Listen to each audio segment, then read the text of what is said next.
Mr. Gallagher. Thank you, Mr. Chairman. Thank you for allowing me to join this hearing. I really appreciate the witness's testimony.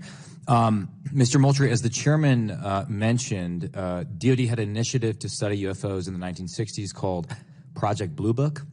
It's also been well reported in our briefing and in other places that we have more recent projects, specifically ATIP.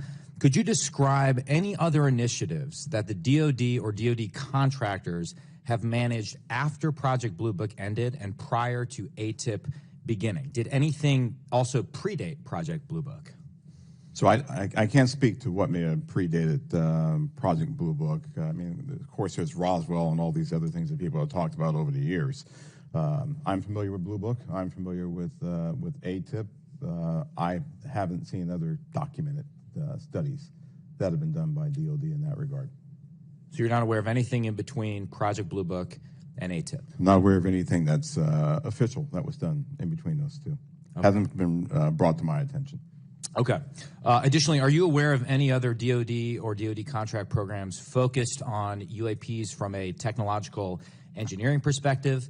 And by that I mean, are you aware of any technology initiatives focused on this topic other than initiatives focused on the individual case investigations? I am not aware of any contractual programs that are focused on anything related to this other than what we are doing in the Navy Task Force and what we are about to launch in terms of our effort.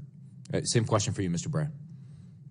Same answer, not aware of anything outside what we are doing in the UAP Task Force. So just to confirm, you're not aware of any technology or engineering resources that have been focused on these efforts besides what we've mentioned today? Once again, I'll say no contractual or programmatic efforts that are involved. The reason why I qualify it that way, let me qualify it that way. I can't speak to what people may be looking at in the department. Somebody says, I'm looking at something that may be unidentified, and I can't speak to that. I speak to official programs that we have on the record.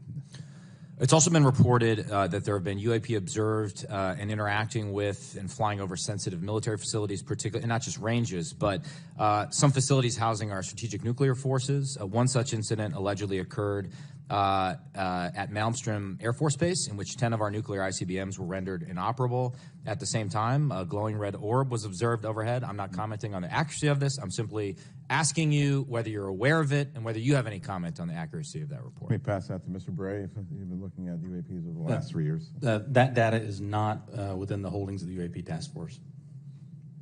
Okay, but are you aware of the report, or that the data exists somewhere?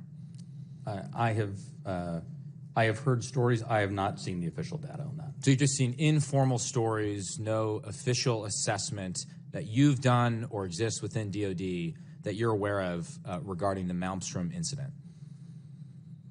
All I can speak to is what's within my cognizance of the UAP Task Force, and we have not looked at that incident.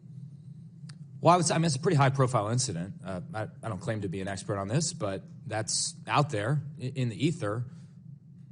You're the guys investigating it. I mean, who else is doing it? If something was officially brought to our attention, we would look at it. There are many things that are out there in the ether that aren't officially brought to our attention. So how would it have to be officially brought to your attention? I'm bringing it to your attention. Sure, so, this is pretty official. Sure. So we'll go back and take a look at it, but generally there is some authoritative figure that says there is an incident that occurred. We'd like you to look at this.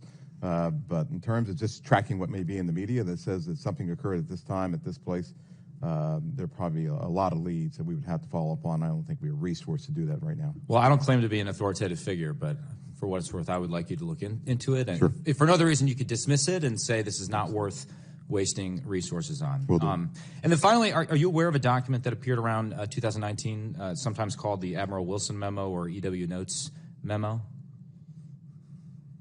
I am not. You're not. I'm not personally aware of that. Okay. This is a document in which, again, I'm not commenting on the veracity. I was hoping you would help me with that, in which a former head of DIA claims to have had a conversation with the Dr. Admiral Wilson and claims to have sort of been made aware of certain contractors or DoD programs that he tried to get fuller access to and was denied access to. So you're not aware of that? I'm not aware, Congressman. In my 10 seconds remaining, then, I guess I just would ask, Mr. Chairman, unanimous consent to enter that memo into the record. Without objection. Thank you, Mr. Chairman. Appreciate it.